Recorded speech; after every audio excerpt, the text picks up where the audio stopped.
If gents, if you want to come up and take your seats, I will introduce you very briefly, but give you space to introduce yourselves properly.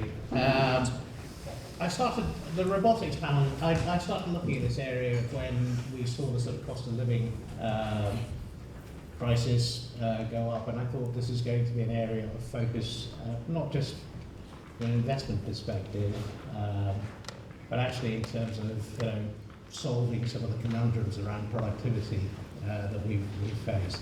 And it's been a fascinating journey over a couple of years getting to learn about the space. And there's quite a lot of tension, effectively, in the investment market. And I guess the best way of highlighting that is to talk about something which is very popular, Tesla. And all of you will be aware of perhaps the bear case around Tesla, which is look at the valuation and compare it to car companies. But if you listen to the bull case, there's two profound statements which I think illustrate the potential. The first is that the car is to Tesla what books were to Amazon, and that the second is that if you solve automation in cars, you solve automation in everything. And therein is the price that's available, the enormous TAM that this potential company could go for. That's what people are looking at.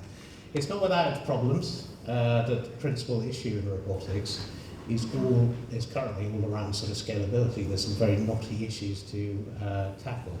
And the panel here is going to walk you through that. I'm going to start with Alex, who is a thematic investor at Heptagon, and I read his work on robotics, and I thought he could give you a good framing of it. I'm then going to pass over to the GXO. We've got two people from GXO, and Angus, I think, is going to come and talk to you, but Max is going to be here to talk about any sort of Q&A. And then we've got a box coming up here to talk really about the sort of enabling sort of robotics. So let me hand over to Alex. Alex, if you could take the stand, introduce yourself briefly, and then Yep. Well, thank you, Neil. Thank you, Edison. Welcome, everyone. I'm not going to be talking too much about Tesla, rest assured. Always good to get everyone laughing at the beginning. In all seriousness, my name is Alex Gunz. I'm a fund manager at Heptagon Capital. Been running my current strategy for 9 years. Been in the industry and financial services for 27 years. For full disclosure, I did spend about a year working at Edison, wasn't scarred by the experience, and also for additional disclosure, we are investors in GXO. In terms of Heptagon Capital, we were founded in 2005 by three former executives from Morgan Stanley. Today we manage and advise on about $14 billion of assets. I run the largest of our in-house global equity funds, which is called Future Trends. As the name would suggest, this is obviously a multi-thematic fund. We invest in everything from cloud to wind and from fish to chips. And when I started at Heptagon, the founding partners, our chief investment officer, basically said to me, you have a blank sheet of paper. We want you to create a strategy that's both very simple for our underlying investors to understand, but also very differentiated. So in one sentence, what it is that makes our strategy unique is that we are both multi-thematic in terms of what we do, and yet also have a highly concentrated portfolio, typically only about 20 to 25 names. And the way in which we invest is a combination of top-down thematic work where we really seek to understand these future trends, these themes in as much detail as possible. We publish thematic white papers on all of these topics, which are available on Heptagon's website, and then we combine that with the traditional bottom-up fundamental stock analysis. So I guess the starting point really is, what do we mean by a future trend? And obviously I've been asked this question many times, and the best way really to characterize or to define it is as a trend that we think will grow in importance broadly regardless of what's happening to global GDP, and where governments or regulators, if they're present, are basically tailwinds for that space rather than headwinds. And although it's clearly not a topic for today, I think one of our key takeaways really is that whilst it's easy to identify the trends, and Fraser and Neil have already highlighted just how quickly the world is changing, it's actually much harder to find businesses or listed businesses, bearing in mind that I only invest in listed businesses, much harder to find listed businesses that play to those trends, and even harder to find businesses that meet our criteria. But I think what's really exciting about the thematic space is that basically as trends overlap, it's our contention that they become mutually reinforcing. If you go right back to the beginning when I joined Heptagon about 15 years ago, the very first thematic piece of work we wrote was called The Data Deluge. And the reason I mention this will become very relevant. What we argued in that piece was that basically the amount of data produced and consumed is only going to increase exponentially. We obviously see that in our lives every single day. However, for that data actually to have any value, it needs to be stored, secured, and analysed. And analysis, that's really where AI comes in. And I think everyone in this room here only needs to open their newspaper or look on their screen to realise what a game changer AI is. The promise obviously embedded within AI is that it allows us, all of us, to do things more efficiently. And I suppose what we've argued consistently in our work is that technology is an enabler. It's a means to an end rather than an end in itself. Now, AI is particularly relevant, of course, in the topic of robots. When we think about robotics, the idea of an automaton, this is something that goes back to ancient Greece. But I think historically, and this is really one of the crucial takeaways for everyone today, in my mind anyway, the fields of robotics and AI have historically been very separate. We first wrote about robotics as an investment theme in 2012. But I think really to our mind, what's driving the real robot revolution, if you will, at the moment, is the advancements in AI. And think about it like this. For any of you here who arrived today, you may well have gone and got a coffee, you would have picked up your badge downstairs. And walking through a room of people, navigating around strangers here, balancing your cup of coffee, perhaps talking on your phone at the same time, whatever it might be, for everyone here, that is second nature. For a robot to actually understand and navigate through a series of very complex visual and haptic clues is actually very, very complex. The good news, however, is that that's actually changing at the moment. If we think about the number of robots in existence today, the rough figure I have written down here is about 3.5 million robotic units in operation. These are primarily in industrial applications, so typically they might be spray painting cars, would be a very obvious case. And globally, it works out there are about 1,000 people for every robot.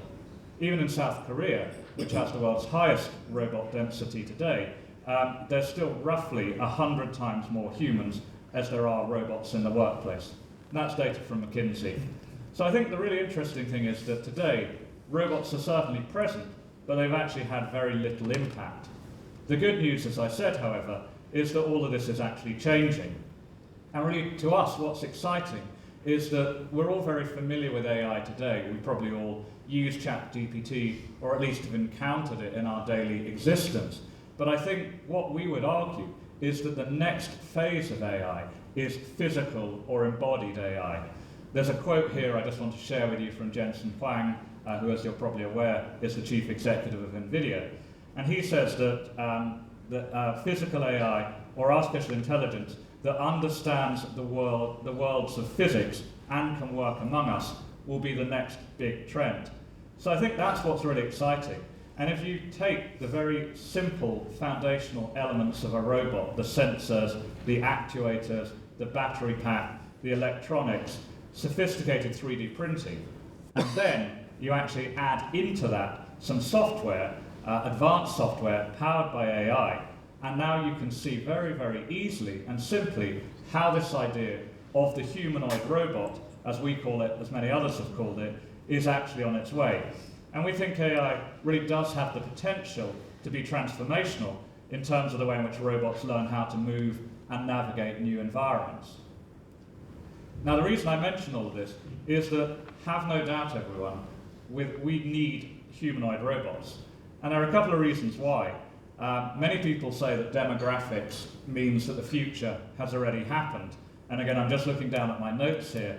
If you take data from the World Health Organization, by the middle of this century, the global population of people over the age of 60 will have doubled. We'll be at about 2.1 billion people over the age of 60, myself included. Also, about 29% of the US workforce today is comprised of boomers. So that's people born between 1941 and 1964. Mathematically, they're going to be retiring very soon.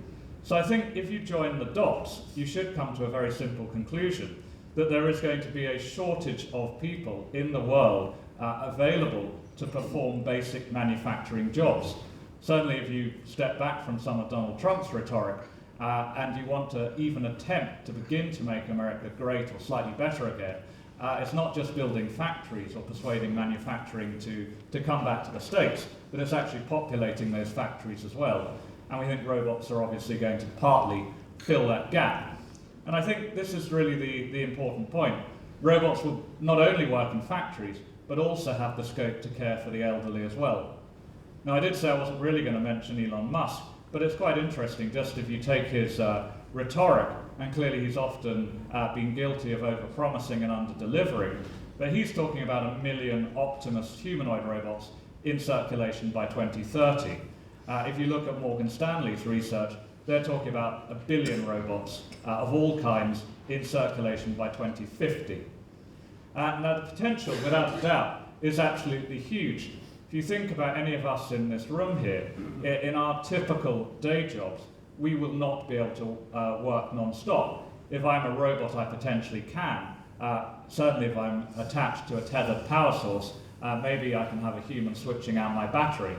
You think about how we'll operate. We need food, we need toilet breaks, we may need parking spaces for our vehicles, we're going to need insurance, healthcare, pensions. None of that is the case with robots. Apart from downtime for maintenance, they should be able to work without needing vacations, without suffering illness, without complaining, hopefully, as well. And the great news is, with AI, they should also be equipped to perform any new task or speak in any language very, very easily. I'll leave it more to my fellow panelists to talk about use cases, but I think certainly in the work that we've done, when we look around many industries, particularly the auto industry, very obviously in warehouses, hence our interest in GXO, also in healthcare as well, these humanoids are already present, they are already making a difference. Now, before we get too excited, I would just call out very quickly a few concerns. Just as with AI, there are doubts, there are issues about reliability, hallucination, overinflated expectations. Even as we saw with the robotic dog that was walking around here, there is a certain danger, we feel, in over-anthropomorphizing about robots and about their potential. The other topic, obviously, like with any new technology, the concept of the S-curve, how quickly can robots scale, what the impact is going to be in terms of cost. Near term, there's also the debate about supply chain, particularly in the context of tariffs. And I guess, it's only human nature to worry about the impact of job losses. The way I would counter that is simply by saying, think about the Luddites, think about anything else we've seen in the history of humankind, and no technology to date has ever resulted in net job losses. So I'm coming to the end of what I want to say, and really just two key points, I think, for everyone to take away today. To our mind anyway, and in the work that we have done, today humanoids are the most expensive and the least capable that they will ever be. In other words, things are only going to get better from here. And then secondly, as the industry scales, the marginal cost of adding one additional to the robot to the workforce should move closer to zero, which makes it really exciting. I guess the final thing I'll leave you with is cast your minds to that very famous image of Fifth Avenue. If you can picture it at the turn of the last century, it was populated by horses and carriages, and there was one automobile. If you fast forward the clock to the day or the era just before the First World War started, 1914, 1950, the picture is totally reversed. In other words, there is one horse-drawn carriage, and the rest of Fifth Avenue in Manhattan is populated by cars. That really is where I think we stand today in terms of thinking about the robot revolution. Still very early days, we're close to that tipping point, but take away those 2 points that I made. Robots are still in a very early innings, they're at their least capable and most expensive today, and as the industry grows, the costs should come down very, very rapidly. Thank you for listening. Thanks, Neil. Thanks, Alex. What a vision to kind of follow of Fifth Avenue. Just to sort of reintroduce, we're GXO. We're a US listed company. We've got Max Alexander is with me today. He's our global commercial lead, who leads particularly large automation projects within consumer verticals. So think luxury goods, fast-moving fashion, and sporting goods and such like. I'm Angus Tweedy. I work on our strategy team, which encases a variety of things, but probably the most interesting thing I get to do is work with Max on financing some of these big automation projects that we undertake. So I'd like to probably make 2 points today. Firstly, who we are as GXO, and then what we do for our customers, and try and bring a little bit more micro to Alex's macro. So firstly, as I said, GXO, we're US listed with the largest global pure play contract logistics provider in the world. We operate outsourced warehouses for our customers through long-term contracts. We operate around 1,000 warehouses globally with around 200 million square feet and around 150,000 employees. So although the automation and robots are coming, it's still heavily manual today, as you can imagine. To try and put that into context, if you were to look at Amazon, they operate about 300 million square feet. So we're almost equivalent size to Amazon, essentially operating with a lot of the customers that don't want to go through Amazon. The majority of our customers are blue chip, they're investment rated, and some of them have been with us, I think, for over 50 years in occasion. We invest heavily in technology, but we don't own the warehouses, which is an important thing to say. Everything is leased from a warehousing perspective. We do deploy capital where we think there is value to our customers. We target a 30% return on capital when we put it in there, but we are technology agnostic. As I said, we've been running these warehouses for many, many years, decades on occasion, and with that knowledge, we're very convinced there's no silver bullet to solving the automation solution out there. That it's very, very difficult to replicate what we can do manually, but really we can see incremental benefits by deploying technology, whether it's collaborative robots, full mechanization, AI, or just clever software that can drive improved inventory turnover for our customers. At a very simple high level, and it really depends on the customer we're working with, when you automate, we can take down the variable cost of a site by 50 to 90%. And it really, really depends on what products, what processes we're running. But the variable cost benefit by automation is truly staggering. We're very early in the adoption cycle for technology. We're the leading player in terms of warehouse operations and automation. Around 50% of our revenues are automated currently, and that can vary from very large-scale automation projects, as I said, highly automated, almost no human touch in the warehouse, to much lighter touch solutions. When we look at the industry overall, we think they're about 10% automated currently. So we're clearly ahead of them, but also there's a long runway even for us to go on that. When we look at the market today, it's very, very fragmented. We operate in roughly $500 billion market overall, and we only operate in Europe and North America. We don't really play in Asia. And when you look at us as the largest pure play company in the sector, we only have about 3% market share. About 70% of the market is still held in-house, and we are finding that outsourcing to players like GXO is accelerating. We continue to win market share over the last decade, and really the reason for this is that there aren't scalable benefits that you see with automation.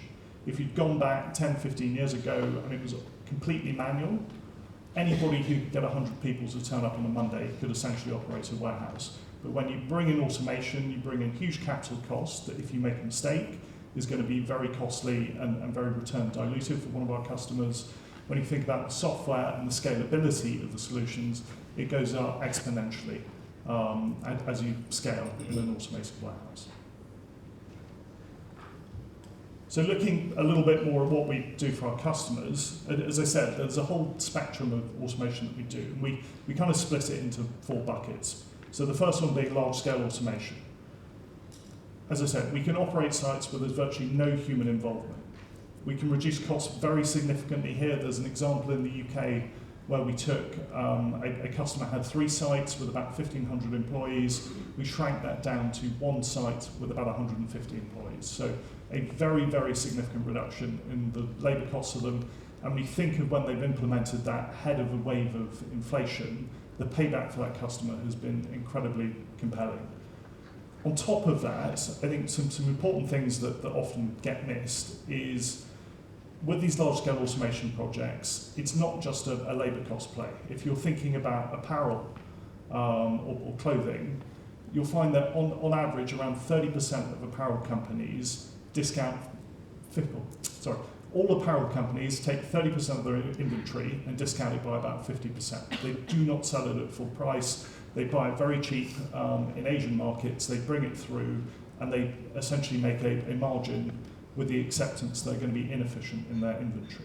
When you automate a site, you apply data, you can help them shrink that inefficiency in their supply chain, the amount of wasted inventory goes down, and that is the most powerful lever for their gross margins. If you look at the grocery sector, there's still very significant waste. Most grocers probably dispose of 1 to 2% of all the food products that they hold. When we come in, we automate the warehouse, you can improve accuracy, you can improve speed of throughput, and you can reduce that wastage, which not only brings a profit benefit, but very compelling ESG benefits as well. And then, look, finally, I'd say if we're looking at CPG, again, the accuracy is very compelling. When you think about discount retailers, where do they source their product from? It's essentially through inefficiency in supply chains. When we come through, we can boost what is probably a 95% accurate process if you're doing it manually, up to essentially 100% perfection, give or take. We also look at modular technology, which is kind of the second main aspect of how we deploy hardware. The benefit here is it can be far more flexible. As I said, not every customer is in a position where they can say, we have a product flow, an inventory flow that we can automate to the nth degree. When we deploy modular technology, it can be retrofitted, and sometimes these warehouse leases can be 10 to 15 years in length. So that there is definitely an ability to go and drive efficiency quicker than having to start new contracts up. As I said, modular tech, it's very flexible. I think probably the most obvious example where we've done this is if you were running a warehouse which is, say, 200,000 units go through a day at peak. So say you're an apparel warehouse, Christmas is coming, you're running at full tilt. You will scan every single item that goes through that warehouse 10 times. So that is a huge amount of time spent scanning. And we've all been to a supermarket where you've sat there, you've battled with the Sainsbury's self-checkout, it's taken you 3 or 4 goes to scan what you were trying to do. Imagine if you had to scan every item twice, although you're doing it 10 times, 200,000 times a day, 365 days a year, and then multiply that by 1,000 warehouses. The time wasted by that process is huge. By getting in superior scanning technology where you can ensure the barcodes, the RFID chips are immediately scanned, you can save thousands upon thousands of hours each year, which then factor in the compounding effects of inflation. It's very, very compelling. So there's plenty you can do with modular tech, and we've got examples there where in certain processes, again, you can reduce the variable cost by up to 50%. I will very briefly touch on humanoids. I know Alex brought them up. I think we're quite early in what we're doing there. I'll let Max talk about the details in the Q&A. There are definite use cases. We have humanoids in operation, and I think we're very excited about where that can go. I just want to add one thing, jumping in on Alex while I'm sitting down, so apologies for that. Good to see everybody. One of the things which I think is super important for you to take away from today is that if you look at the fact that we've got 3% of market share, 70% is still there to chase down from our perspective because they're in-house operations. Customers are recognising, and potential opportunities for us, that having infrastructure inside their operations where they're either a retailer or a manufacturer primarily to support their supply chains ultimately is better placed outsourced to an expert therefore stripping out cost of their own business, giving them a better return on invested capital from the point of view of operations, because they'll have more flexibility, more sound operations. And on top of that, what that means is, from their perspective, is that they can allow themselves greater value and flexibility throughout the lifetime of that journey with the changes that they need to adapt to. Because as we've seen over the last 10 years, going back to Alex's point, if you look at Fifth Avenue, customers can't invest that quickly, but at the same time, because we're trialling and testing and ultimately supporting automation providers in the design concepts, they're getting a benefit to that as a customer. But look forward to a Q&A. So look, two more points I've got written down here. Firstly, on software more generally, and then we'll touch on AI. It isn't just about the hardware. Actually, the difficult bit here is the software. If a project's going to be delayed, it will be the software integration. But most importantly for our customers, as I said, we can be seeing sites that can be doing 200,000 units today. That puts extreme stress on software, and it's absolutely crucial at that moment. It's incredibly reliable. So something we invest in, something we can do a lot better than we think our peers, are essentially the reliability of the software, the flexibility. As I said, we could be looking at modular technology. You could have 6 or 7 different hardware providers. You've got to integrate all of those into a central warehouse management system. That has then got to integrate into a customer ERP. You can be talking about customs and excise software as well, transport management software. There are an awful lot of integrations, and the scale of investment to pull all of these things together is significant. You can be talking $10 million of just capitalised IT costs to set up a fully automated warehouse. You're not going to do that with a mom and pop. You need a large player that can show that this is repeatable across customers and warehouses. The other thing that is clearly vital for customers is the cost, and by investing in software you can make it incredibly scalable. That once you have integrated for a top sportswear brand that might have 20 warehouses globally, once you've done it for one, if you're doing this well, you can essentially do the second, third, fourth, fifth warehouse at virtually no marginal cost. And with that is speed of startup. As I said, and you probably gathered, we do quite a lot in retail, we do quite a lot in apparel. These are relatively fast-moving sectors that you could be a very hot product one day or not. The ability to provide flexibility to our customers in their supply chain, most notably now with tariffs moving on a seemingly daily basis, is very valuable to them. And so look, just before I hand it back to Neil, I'd say that on AI, that there's a lot talked about AI, and I would say, look, GXO, we've been focusing on this for almost 10 years. It wasn't called AI back then, it was just our data science program. And where we're finding is that we can drive very meaningful benefits, because there's a huge amount of data you generate. Being able to track every product that comes through a warehouse is around things like proactive replenishment. And we are seeing meaningful profit benefits from this today.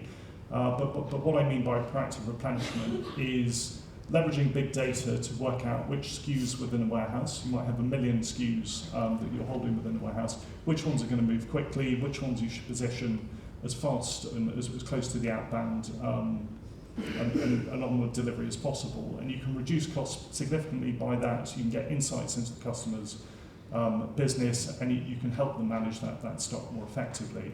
And it becomes even more interestingly when you apply the same data to returns, that you can almost predict which products are going to come back, and when they do come back, which SKUs are going to move fastest, which ones aren't, and which ones can go back into deep storage or out the door immediately. So it's tangible, it's here today, and it's a huge opportunity, I think, for the industry as we look forward.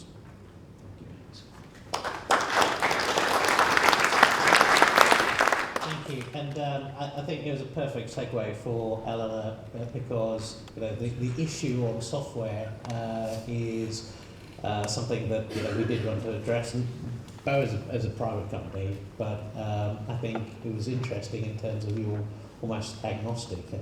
But I'll let you talk about it. And Eleanor very kindly has also brought a prototype. I might get you to sort of parade that towards the end. Happy to do so. Yeah. Do you want? Sure. I may just skip standing behind the podium, otherwise I'll look like a floating head. Obviously, I'm talking to you all. So thank you for having me today. I'm Eleanor, CEO at Bow, and we believe that in order to solve problems with robots, you have to first solve the problem of robotics, traditionally. So we at Bow have built a universal platform that addresses the traditional issues around robotics, and it was born actually from our CTO and founder in his research journey at the University of Sheffield. So what happened was he was creating a program using a robot that, in my eyes, is a little bit creepy looking, and in the middle of his research he had to swap robots. And in that journey, he found that he had to recode all of his work, and then he had to spend all that extra time doing something he'd already done before. And in doing his research, he realized that there wasn't something out there that allowed the interoperability of something that you've already built onto another robot, let alone another form factor. So hence, Bow was formed. What we're trying to do at Bow is reduce some of the barriers to entry when it comes to risk and cost. So we talked about, the scalability, we talked about the specialist resources that are needed. And what we're doing is taking away the complexity in building solutions for robots, such as that with quadrupeds, with very complex joints, with many, many sensors.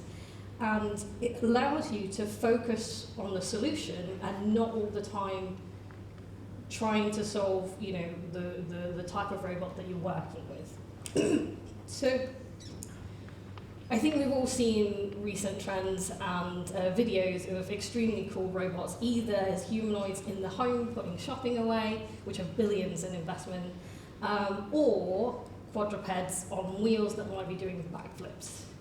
And that all looks really cool, but how do we bridge that gap between, okay, clearly there's amazing capabilities with these robots, but how do we bring them into the everyday, and how do we get people to build those?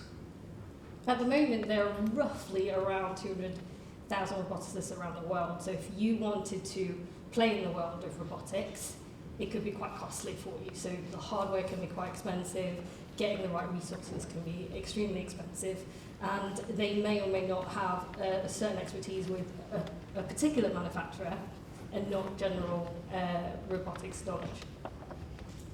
So the platform is built for software developers by roboticists in such a way that when an application is built, it can be interoperable between robots, and not only between the robot type and manufacturer, but also in form factors. So as an example of the journey of a developer or a user or somebody in, say, for example, a chief innovation position or a head of engineering position in a company that wants to experiment in robotics, they would first start in a simulation, which whatever they program can port seamlessly onto real hardware without recoding. And just by example, Bowie, the robot, also aka Dave, is roughly about €6,000. So with €6,000 of hardware, last year we were able to demonstrate an integration with AI where this particular robot is scanning around the room, identifying objects, and acting as a helper. So the person would say, can you please find my suitcase? And it would turn around, rotate, and use its cameras to look up and down, identify the suitcase. The person then said, oh, I've fallen over, I need some help. And the robot would then say, I'm calling the emergency services, hang in there, we'll get someone to help you. And then when it identified a person, it said, hey, George has fallen over, can you please go and help him? That was built in about 2 weeks with one of our in-house developers. And what this allows is much more experimentation at a wider level, where we've got almost 30 million developers in the world. And that's a much higher resource than the 200,000 roboticists that exist today. And it also allows many companies who want to get into the realm of robotics without necessarily needing to invest heavily right at the beginning, and then they can work out what solution they need initially through the simulator, through experimenting with, say, a smaller robot, in a situation where the expense is a lot lower, and then once you've perfected your application, move on to larger industrial robots. Excuse me. So, in essence, the platform itself is built for multiple different people. So we talked about the developer, we talked about the developer journey. But for somebody like me, who at this point I've never coded in my life, I'm not a roboticist, I do not know how to code, I've been able to use one of the applications built by the team to attend other conferences, not with that particular model, but prompt it in the situation that it's in. So I will say, I am currently at the University of Nottingham today talking to MBA students, and I would like you to help me discuss this particular topic. And that in itself is really amazing in such a way that several years ago that probably wasn't possible for someone like me who didn't write code. And so with the advancements of AI and with the advancements of being able to do something like that without coding, it gives possibility to another end user where you will be able to purchase a robot in the future, much like you would purchase a dishwasher, perhaps, or a vacuum robot, where it'll arrive in the home and you won't necessarily need to know how to code that. There will be applications built in, probably an app that you have to download on your phone to connect to it, and you would be able to use that. So that's a user of an application that is built that doesn't need deep knowledge of those particular complexities that come with robotics. So we're doing this by currently partnering with a lot of OEMs that are in the early stages of developing their hardware, and their main focus is to build really good hardware, not necessarily the software that supports it. So that gives them an opportunity to, again, in terms of resources and in terms of being part of an ecosystem, it means that the developers that we connect to this platform has a wide array of robots that they can build on, and then be able to say, okay, I've built it on that robot, things have changed now, 18 months down the line I've got a better model, I'm going to change to this, and there's no need to recode, and there's no need to relearn that particular OEM's robot anymore.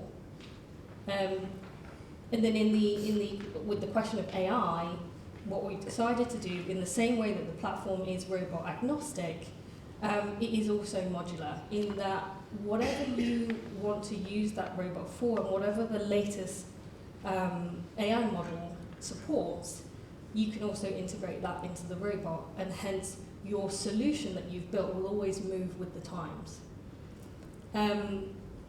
So our vision is that in the future, in the very near future, is that we'll have this ecosystem of robots, we'll have these ecosystems of people who will develop and focus on the problems that the robots need to solve, but also a place where users of robotics will feel that it is as easy as perhaps buying a robot vacuum cleaner or a robot lawnmower. Thank you for listening. I do have time for questions. I've got the time police at the back who are going to wave cards at me if we're running out of time. If anyone does want to ask a question, please do raise your hand. Tom? I've got a few questions. Firstly, where's the name GXO come from? I was curious. It's part of, so Brad Jacobs, who was the founder of XPO and sort of main investor of that. GXO is sort of game-changing, is the idea around the X, and the GXO from game-changing. The second question I had was, is it very predictable, the savings that a company can make applying robotics to their warehousing and so on? Yeah, how predictable, how accurate are the predictions normally? So for us, it actually becomes more and more accurate as we go through it, because we're doing more and more warehouses. So if we went back 10 years ago, it was very much around the sort of trialling and testing it, and potentially you would do. But to Angus's point, when we're talking about it, once you've done one, it's very replicable. And if you, for example, for us, there's like 1,000 warehouses globally split across all of the verticals, you can actually then start saying, well, actually, we've done it here, we know exactly what it looks like. So it becomes more of a depth of product, SKU profile from a customer perspective that then each of the processes will develop into their own sort of idiosyncrasies, if you like, to drive the product. So your forecasting can be quite accurate, and bank financing of this yeah. kind of investment. And we build that into our model. So effectively where we say, you know, we're going to have a 10-year contract, which is typically what you have now, whereas originally it would have been 3 years or 5 years if you were lucky. You can then build a roadmap and journey. So provided the customer's growth is on the trajectory that it expects and the volume throughput is as it expects, the processes will develop a lower cost model for the customer and ultimately a higher gain for us and a longer term benefit. And the final question I had was, there was a very sharp company called Heptagon. They were doing very well, Yeah. and then they seem to have gone long on this whole area of warehouse automation and so on. Can you comment on what's gone wrong there, because it's quite remarkable? Not per se in the sense of what's gone wrong. I mean, Ocado technology actually, in regards, if you look at the automation that they're putting now from a box perspective and the arms that are going in, we've got that technology in a couple of sites in Europe that actually works super well. But overall, I can't comment on the business itself. Okay, thanks. Thanks, Tom. We have another question at the back. There's a mic coming to you. Thank you, Neil. Two questions. First of all, I appreciate the strides we're making in the West towards fully automated factories, but of course this is already in place in China, and so-called dark factories, where there's not a single human, are proliferating very, very rapidly. Of course, there's a huge cost advantage, as you all picked up on, and a huge competitive advantage with these types of factories. So my first question is, where specifically are we behind China in terms of technology from being able to do these factories? And the second question relates to the so-called tariff and trade wars, the main purpose of which is to reshore these types of jobs, factory jobs, to the US. What jobs? And if I can I add a supplement to that, because I think, you know, when I first looked at GXO, the larger sort of societal question, which is, you know, it's a warehousing used to be a highly unionised, you know, labour-intensive business, and you are slowly transforming that. So I think it's the acceptance of what you're doing and how that's sort of playing through. So maybe I don't know if you can sort of it seems the question directed very much at your area. Yeah, I mean, we'll sort of tag team on it, I guess. In answer to the question around how far behind are we from Asia, I'm not sure that we actually are in the same way. I think there's a difference in the sense of that Asia is very much around modular, process-orientated, single sites doing a single task rather than the whole part of a supply chain. You'll have one factory doing one thing, another factory doing another thing. So if you look at chips, etc., the chips manufacturing, then it will go to another site that is putting it together within the phone, then it will go to another site that's boxing, etc. What we're trying to do is collaborate that all together, and therefore you do need more and more interaction from the point of view of human interaction. Tariff-wise, we're seeing little impact from the point of view of what's happening at the moment. In fact, when you look at these sort of things from an adversity perspective that's hitting the customers, actually they need us to sort of help support what that might be. So whether that's adding another warehouse to it or bringing another unit into another part of the region to support that. So that actually is a win-win really from our perspective. Yeah, look, just to throw two comments on to your point, Neil. Actually, if you look at the amount of people we employ, it has grown. Mm-hmm. But if you look at the amount of revenue we generate per employee, if that's a good representation of how efficient we're being, that is increasing. So I think if you think about Alex's megatrend that he pulled out, that you need this to drive productivity, as we think about the economy on a 30-year view. We're clearly seeing that in warehousing, but as Max said, that there is a huge market out there, and certainly the amount of people that we employ has grown as we continue to automate. And to the kind of dark factory, I mean, we essentially operate dark warehouses in some use cases in Europe today. So the technology is there. I think I'd go back to the prior question. Actually, the key skill here is making sure that you can hit what you said you would in your model at the start, and that's really the hardest thing. Is customers' volumes will fluctuate, and it's designing a solution that drives the best return for them in terms of throughput, inventory efficiency, cost, and that's not always about automating to the highest degree possible. But absolutely, we've got examples that work there with very steady product lines, things like returned cell phone handsets in North America. There's essentially no human touch. You can scan them, you can grade them, which will be most profitable to resell on the market and do things like that. But clearly that is a product that's uniform in size, it has relatively predictable return patterns, things like that. If you were talking about, I don't know, Easter egg specials or something that could be very, very popular one season, you really don't want to automate that process because it may not be there in 12 months' time. Could I make one really quick point about tariffs, just to follow on from your question? To our mind and in the work we've done, the biggest gating factor, if you will, in terms of bringing manufacturing back to any geography, it's less about the warehouses or about the automation, but it's actually about the electrification. And I think we all saw in Europe a couple of weeks ago the massive power outage in Spain and Portugal.